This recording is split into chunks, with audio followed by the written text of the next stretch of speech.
मैं जब पद्मासन लगाकर ध्यान में बैठती हूँ तब आधे घंटे से ज़्यादा नहीं बैठ सकती, क्योंकि मेरा दायां पैर में झंझनाहट होती है। पहली बात तो पद्मासन इज़ नॉट फॉर एवरीबडी। ये अपने आप जो योगासन सीखते हैं ना इंटरनेट से, unfortunately they don't know the depth of asanas.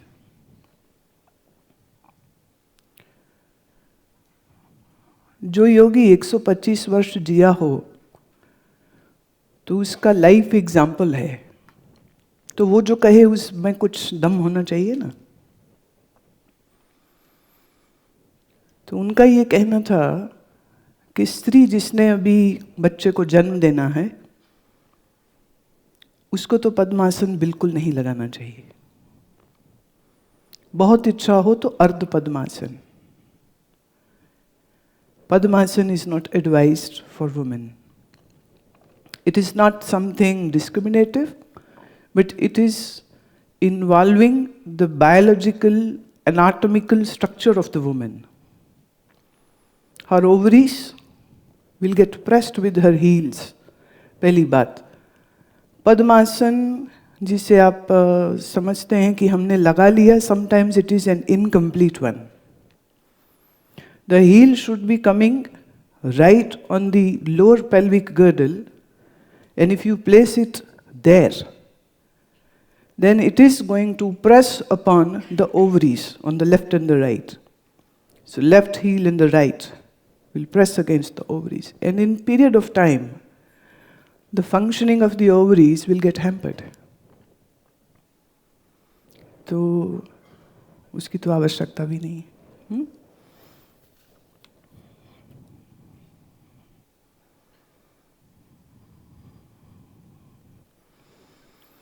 लड़की होने के नाते जब मुझे ये कहा जाता है ये करो ये ना करो, यहाँ जाओ यहाँ ना जाओ, तो मुझे बहुत गुस्सा आता है और कभी कभी रोना भी आता है। तो आप बताएं हम क्या करें?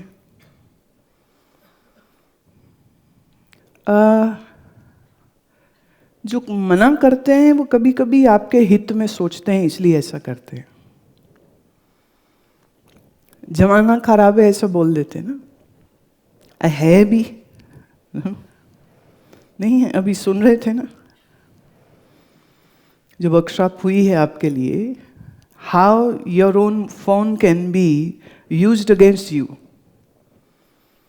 और वो जो शौकिया सेल्फी लेते रहते हैं वो डेंजरस हो जाती है, और तुम्हारी प्राइवेसी जो है, anybody can use the technology to transgress that.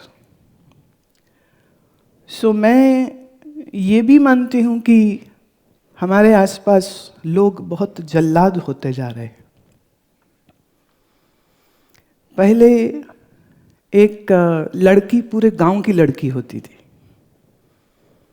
अब वो लड़की अपने घर में भी अपनी लड़की नहीं होती। There have been so many cases, in every shivir I have 1 or 2 cases where the girl has been raped by her own father. And I find it so difficult to address this issue.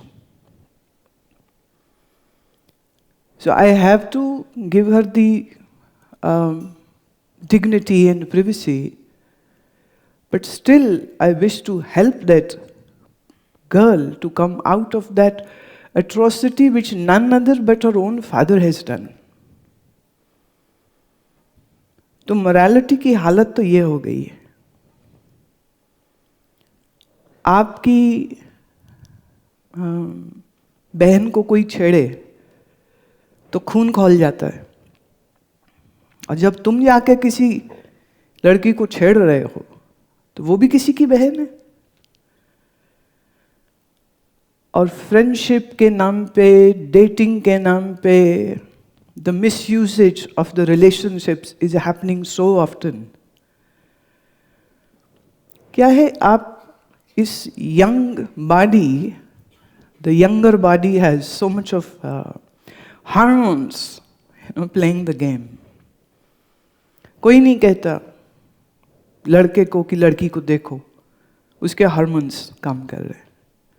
कोई नहीं कहता लड़की को कि तुम attention अपनी तरफ बनाने के लिए सब कुछ करो, वो खुद से करती है. But where to draw the line, वो समझ नहीं पाते. The lines are getting fuzzier. तो माँ बाप का डरना स्वाभाविक है. वो तो गलत नहीं हम कह सकते हैं उनको कि वो ऐसा अगर कह रहे हैं तो वो कुछ गलत नहीं कर रहे हैं. पर मैं ये भी नहीं मानती हूँ कि लड़की को चुपचाप घर में बैठे रहना चाहिए. इसी वास्ते हमने यहाँ इस बार सेल्फ डिफेंस की वर्कशॉप रखी. 2 साल पहले हमने छाऊ मार्शल आर्ट ऑफ असम वो यहाँ पर रखी थी. किस लिए रख रहे हैं कि अगर कुछ ईव टीजिंग, कोई छेड़ाखानी करने की कोशिश करे तो you should have enough strength to fight if it needs to be fight. Fight has to be done. You should have that enough strength and confidence. Human trafficking में लड़की और लड़के का कोई भेद नहीं करते. And sexual molesters also don't differentiate in between girl and a boy. ये भी समझ लीजिए. तो ऐसा नहीं कि वो लड़कियों के लिए खराब है, लड़कों के लिए भी उतना ही खराब है. हाँ?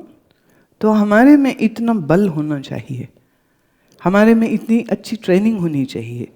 इसलिए अगर मेरा बस चले और मोदी जी मेरी राय लें तो मैं उनको ये राय ज़रूर दूंगी कि सब स्कूल्स में मार्शल आर्ट्स मैंडेटरी किए जाए. Girls and boys. Not only it gives you the ability to feel confident, but also it is a very good form of exercise. Very, very good form of exercise. और somehow हमारे schools में से आजकल physical exercise थोड़ी कमी होती जा रही है. या तो है ही नहीं, या तुम्हारे स्कूल में गेम्स का पीरियड रोज होता है.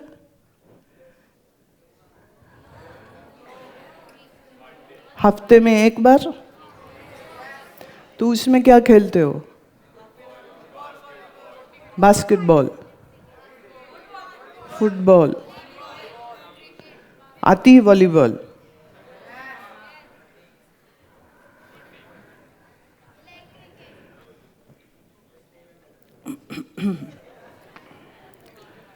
Sports are very important part of any child's development.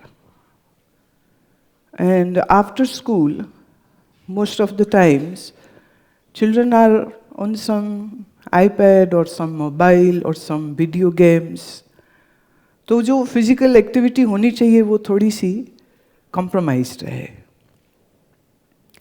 मैं ये हमेशा कहती हूँ कि दिन में एक बार खुल के पसीना आ जाना चाहिए. Every muscle should ooze out with sweat. And if that happens, that strengthens your immunity also. So martial art का training confidence built up के लिए बहुत बहुत आवश्यक है. वो हो. और बड़ी बात ये कि मन से हम अगर strong हैं तो why worry? Then you can go out and do anything. And I believe every girl has that possibility in her. लेकिन ये भी सच है that her body can be easily violated. ये भी सच है. इसलिए उस फैक्टर को अपने सामने रखते हुए हमको अपने आप को फिजिकली स्ट्रेंथन करना बहुत आवश्यक होता है. तो physically and mentally, whether you are a boy, whether you are a girl, doesn't matters. You have to have that strength and you have to have that ability and agility to defend yourself and hurt the attacker if there is somebody who is trying to challenge you. तो इतनी समझ और इतनी क्षमता अगर हो तो but obvious घर वाले भी फिर इतना टोका टाकी नहीं करेंगे. अभी तो हाँ सुबह 2 आसन, हाय फूके निकल जाती हैं. 2 बार फॉरवर्ड बैकवर्ड बेंड किया, और एक बार जरा बोलो तो सही कि अपनी पीठ पे लेट जाओ, ऐसे ना हाथ पैर खुले छोड़ के मरे हुए मेंढक की तरह पड़ जाते हैं। Where is the strength?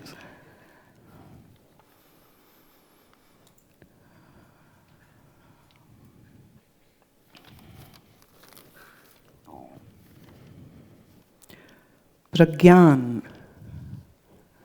कहाँ से हो बेटा? क्या, किस क्लास में हो?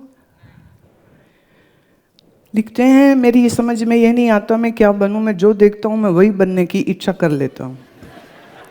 वेरी ऑब्वियस, ठीक है। Now you can afford to think like that. पापा क्या करते हैं? और तुम्हें बिजनेसमैन नहीं बनना।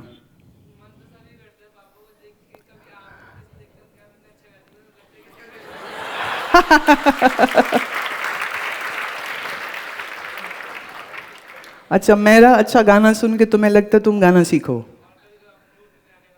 कभी फ्लूट बजाए, तो वो तो पार्ट ऑफ द म्यूजिक हो गया ना।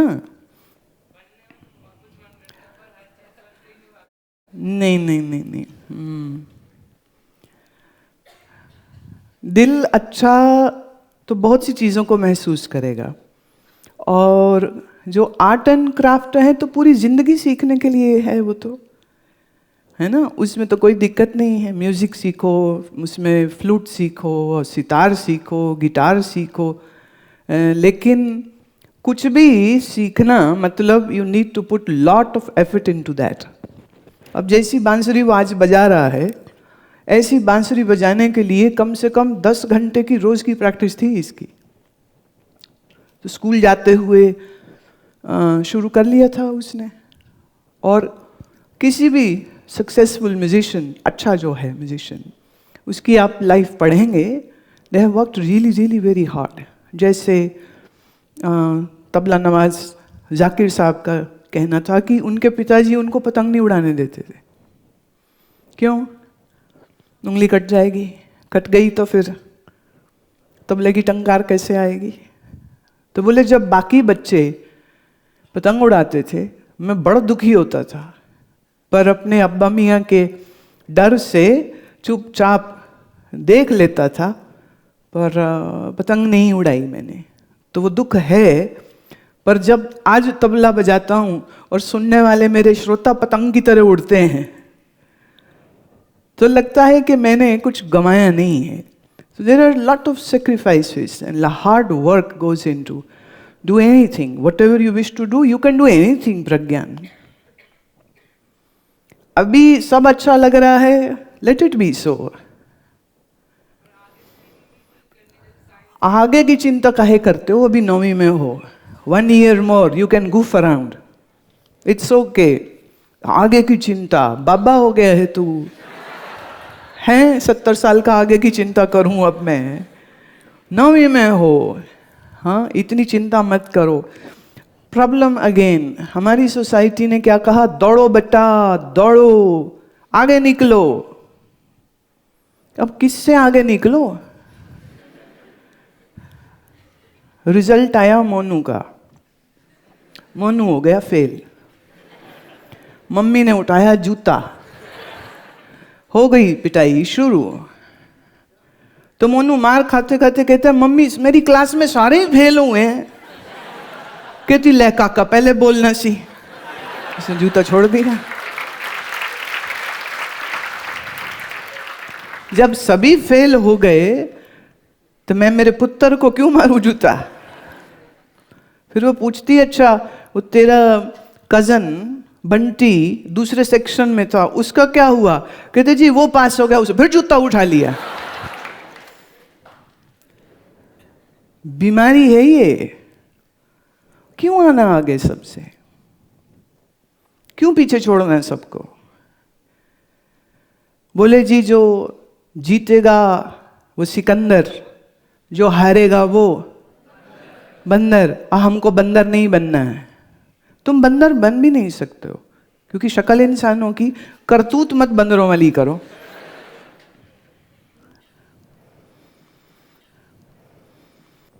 मुझे एक बच्ची का ख्याल आता है, 8-9 साल की बच्ची।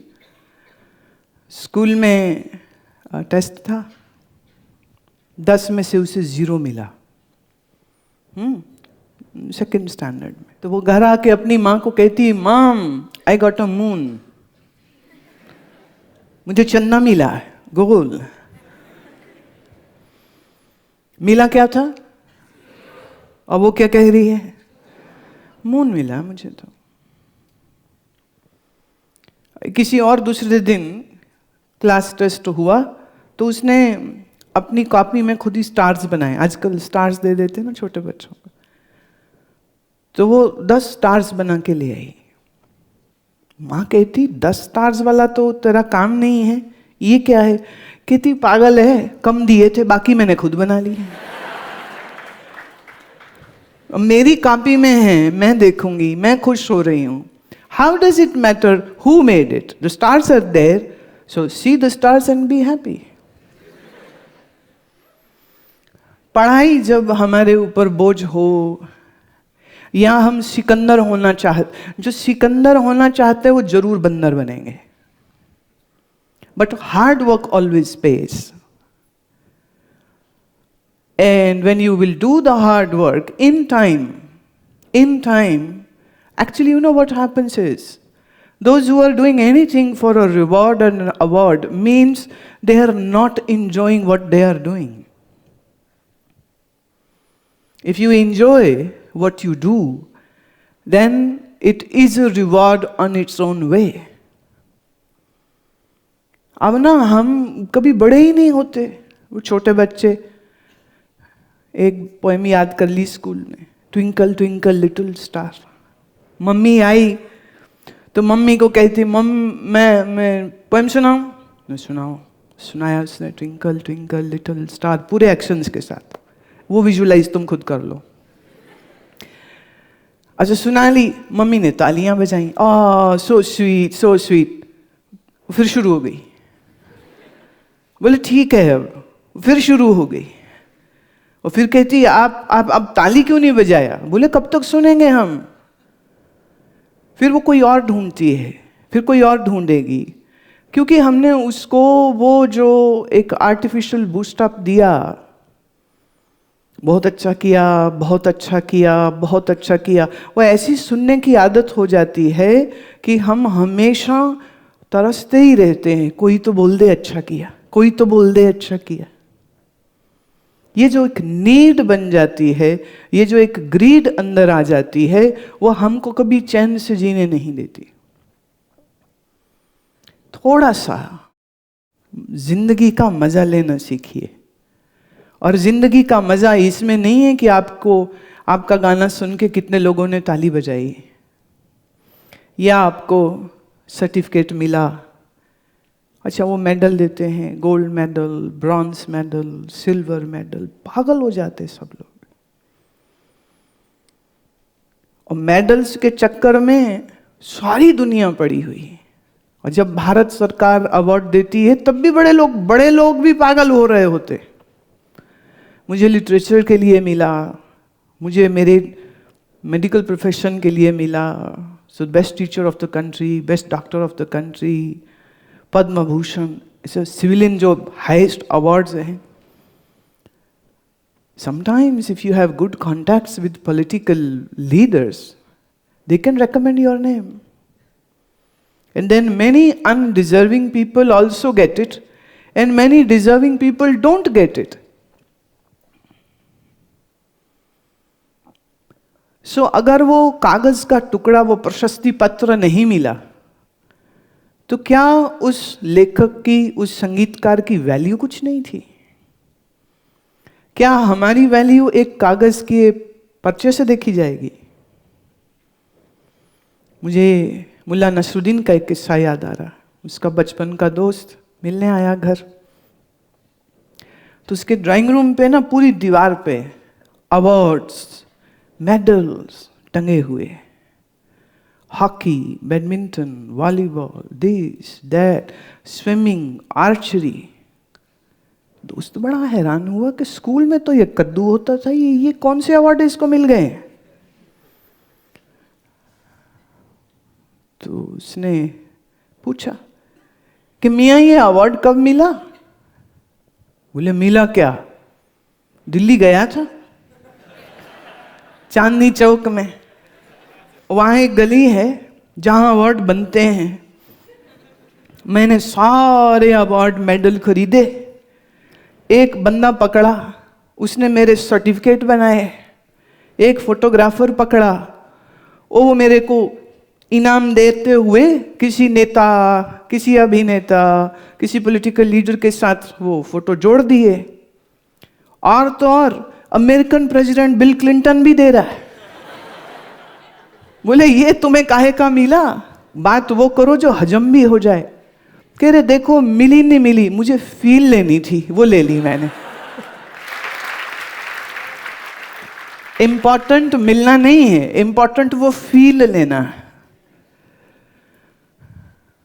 महात्मा जो होते हैं, जो ज्ञानी होते हैं, जो योगी होते हैं, वो समाज में इस तरह किसी गुलामी में नहीं जीते हैं कि कोई उनको पुरस्कार देवे, कोई उनको अवार्ड देवे, कोई उनको कहे वाह जी वाह क्या अच्छा काम किया है आपने। और अगर ऐसा कोई गलती से बोल दे, जैसे मेरे साथ अभी हुआ, एक औरत, I was addressing people and after the session as I was leaving for my car, a lady stopped me and she said, "You spoke very well." So मैं बिल्कुल blank उसकी ओर देखती रही, no response. You spoke very, very well. I'm very impressed. I said, "Lady, but I was not talking to impress you." And I kept my face so blank. और उसकी जो response शक्ल बनी, मैं बता नहीं सकती हूं कि मेरी हंसी कैसे मैंने रोकी हुई थी। आपने बड़ा अच्छा गाया। अरे हम सिंगर हैं, तुम टिकट लेके आए थे, शो देखने आए थे? Why are you? It's very silly. I don't need this kind of compliments.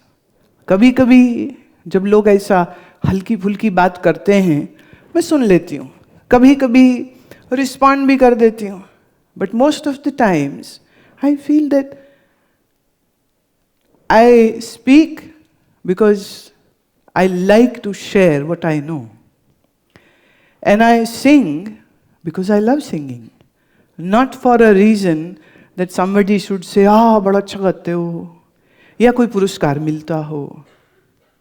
शायर कहता है, भागती फिरती थी दुनिया जब तलब करते थे हम, छोड़ दिया है जो इसको तो बेकरार आने को है। तुम भागोगे दुनिया के पीछे, दुनिया तुमसे आगे जाएगी, और जिस दिन तुम दुनिया की पीछा करना छोड़ दोगे, दुनिया तुम्हारे पीछे आ जाएगी।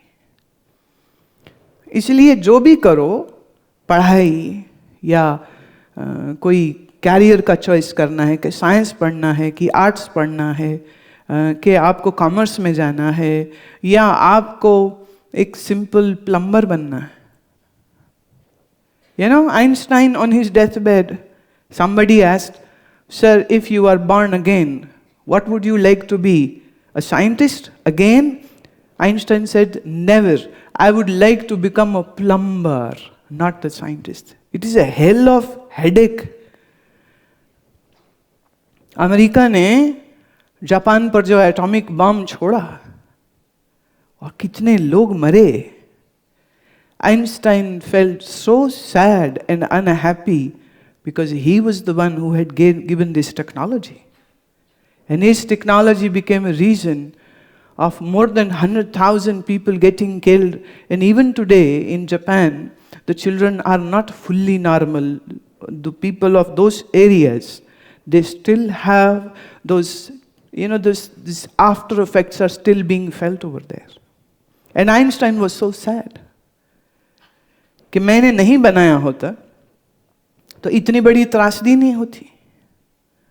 तो अपनी मृत्यु शैया पे उसने क्या बोला कि अगले बार आऊं, मैं प्लम्बर होना पसंद करूंगा, not a scientist at all.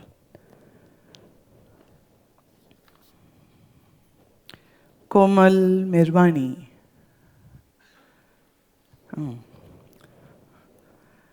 कहाँ से हो? हाँ? Sometimes I just feel as if I'm so upset from everyone else just because they have hurted me, and it is also sure I too have hurted someone else. I feel neither happiness nor sadness is gonna remain forever, but finally, why they all are who made these things, why this world has been created. जब बच्चे game खेलते हुए हार जाते हैं ना, तो वो कहते किसने बनाई थी ये गेम? और अगर गेम खेलते हुए जीत जाएं तो कभी नहीं कहेंगे कि ये गेम क्यों बनाई, ये दुनिया क्यों बनाई। सवाल उठता है दुख से, और मैं कहूंगी दुनिया किसने बनाई, क्यों बनाई, इस चक्कर में क्यों पड़ो। मेरा प्रश्न तुमसे है, क्या तुमको जिंदगी जीनी आई? अगर हमें जीवन जीना नहीं आया तो हमें कोई हक नहीं बनता कि हम इस दुनिया के होने पर ही सवाल उठा दें। We need to learn how to live, and that's what you are being taught over here. And the first and the foremost thing is, let's do it once again. कल शाम कुछ स्टूडेंट्स थे मेरे साथ, जो उनके साथ मैंने शेयर किया, थोड़ा आपके साथ भी करते हूँ। सीधे बैठिए पहले तो, 80 साल के बूढ़े बन के मत बैठो ना।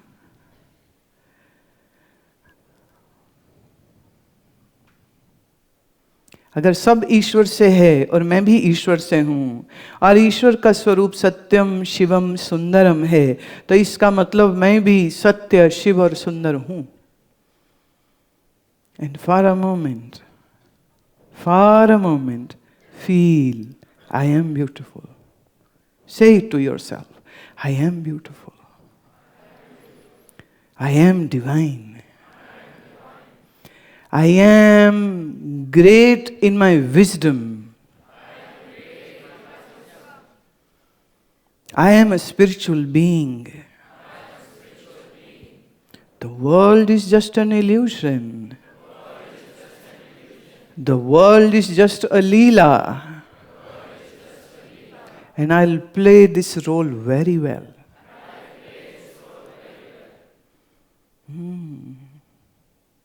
अब आप थोड़ा सा फील करिए, क्या जैसे अगर आपके सिर पर मुकुट होता तो थोड़ा छाती बाहर, पेट अंदर, sit beautifully, feel you are the queen, feel you are the queen, feel you are the king. और ये सारा संसार मेरे प्रभु ने मेरे लिए बनाया। ये सूर्य चमकता है तुम्हारे लिए, ये चांद आता है तुम्हारे लिए, ये फूल खिलते हैं तुम्हारे लिए, ये तितलियां उड़ती हैं तुम्हारे लिए, ये बादल डांस करते हैं आसमान में तुम्हारे लिए, सब कुछ तुम्हारे लिए।